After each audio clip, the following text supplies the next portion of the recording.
बागपत में अल्लाह की इबादत और बच्चों को कुरान की तालीम देने की जगह जब लाशों का घर बन गई तो इलाके में कोहराम मच गया। थाना दोघट क्षेत्र के गंगनौली गांव की मस्जिद में उस वक्त कहर टूट पड़ा जब एक साथ 3 लाशें वहां बिछ गई। अब पुलिस ने इस ट्रिपल मर्डर की गुत्थी को सुलझा लिया है। महज कुछ घंटे में पुलिस ने जो कुछ खुलासा इस पूरे मामले पर किया है वो चौंका देने वाला है। आखिर कौन है वो शख्स जिसने मस्जिद के मुफ्ती की पत्नी और 2 मासूम बेटियों को मौत के घाट उतार दिया और इसके पीछे की वजह क्या थी, चलिए आपको बताते हैं। मामला उत्तर प्रदेश के बागपत में थाना दोघट क्षेत्र के गंगनौली इलाके का है, जहां की बड़ी मस्जिद में हुए ट्रिपल मर्डर की घटना से इलाके में हड़कंप मच गया है। मस्जिद के मुफ्ती की बीवी और 2 मासूम बेटियों की लाशें खून से लथपथ मस्जिद की ऊपरी मंजिल पर पड़ी थी, जहां वो लोग रह रहे थे। ये घटना तब हुई जब मुफ्ती इब्राहिम अफगानिस्तान के कार्यवाहक विदेश मंत्री के स्वागत कार्यक्रम में शामिल होने देवबंद गए हुए थे। वहीं पुलिस की शुरुआती जांच में ये पाया गया कि आसपास के सीसीटीवी कैमरे भी बंद पड़े हुए थे।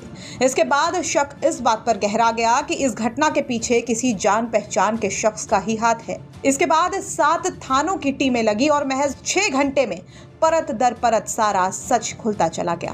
कातिल कोई बाहरी नहीं बल्कि वही 2 छात्र निकले जो रोजाना मुफ्ती से कुरान पढ़ने आते थे। इसके बाद दोनों नाबालिग आरोपियों की तलाश की गई और उनसे पूछताछ की गई तो दोनों ने अपना जुर्म भी कबूल कर लिया। दोनों का कहना था कि मुफ्ती उन्हें अक्सर मारते थे, डांटते थे, तो अब दोनों ने अपना बदला ले लिया है। वारदात के दिन दोनों ने पहले मस्जिद के सीसीटीवीज को बंद किया और फिर तीनों को मौत के घाट उतार दिया।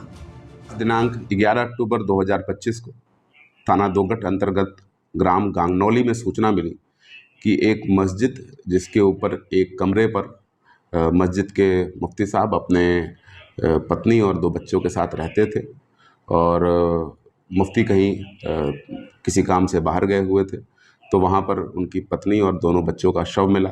इस घटना पर तत्काल थाना police, CO Baraut, additional SP मेरे और स्वयं डीआईजी महोदय के द्वारा भी घटनास्थल का निरीक्षण किया गया और तत्काल घटना के सफल अनावरण के लिए 7 टीमें लगा दी गई।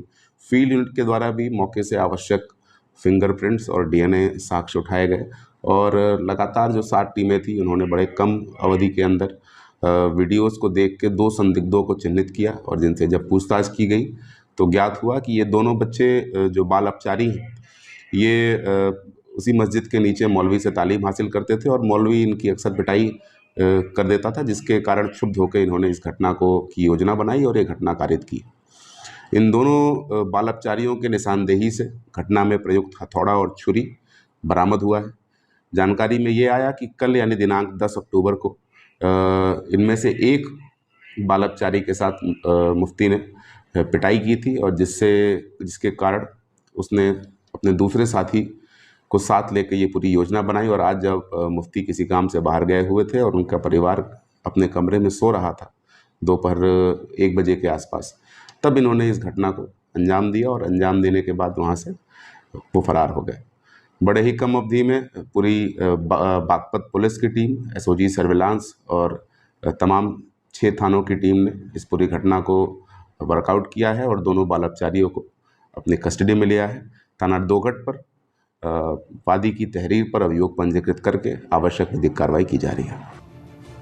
वहीं जब पुलिस अब मामले पर आगे की कार्रवाई कर रही है तो वहीं मुफ्ती इब्राहिम की पूरी दुनिया ही उजड़ गई है। फफकते हुए वो अपने उजड़े परिवार को याद कर रहे हैं और अपने लिए इंसाफ की गुहार लगा रहे हैं। पता नहीं, मैं तो देवंजार था भाई। अच्छा, जो यहाँ गांगडोली के है उन्हें तो पता होगा, मुझे क्या पता। अच्छा, उन्हें तो पता होगा भाई। सीसीटीवी बंद बता रहे थे? नहीं सर, ऑन करके गए, ऑन थे बिल्कुल। अच्छा, हाँ, 24 घंटे कैमरे चलता है यहाँ। अच्छा, हाँ जी।